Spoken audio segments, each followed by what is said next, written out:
समाजातले किती नागरिक त्याच्याबरोबर आहेत. तुम्हीच क्लिप बघा, तुम्हीच मला सांगा. अहो तिथली लोक सुद्धा नाहीत हो त्यांच्याबरोबर.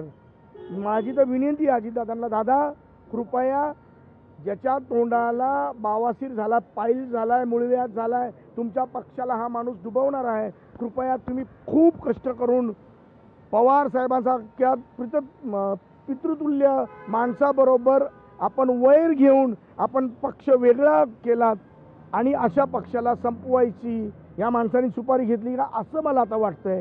म्हणून कृपया दादा तुम्ही काळजी घ्या आणि ह्या माणसाला त्याची जागा दाखवा. मस्ती कशामुळे आहे, त्याला मुजोरी कशामुळे आहे?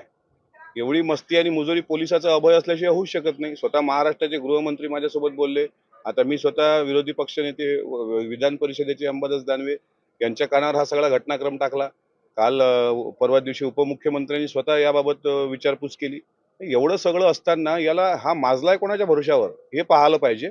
आणि असा मोकाट आरोपी जर मोकाट सांडासारखा सुटला असेल तर अकोला पोलीस हिंमत दाखवणार आहे की नाही, की माझं जीव जाईपर्यंत ते वाट पाहत आहेत.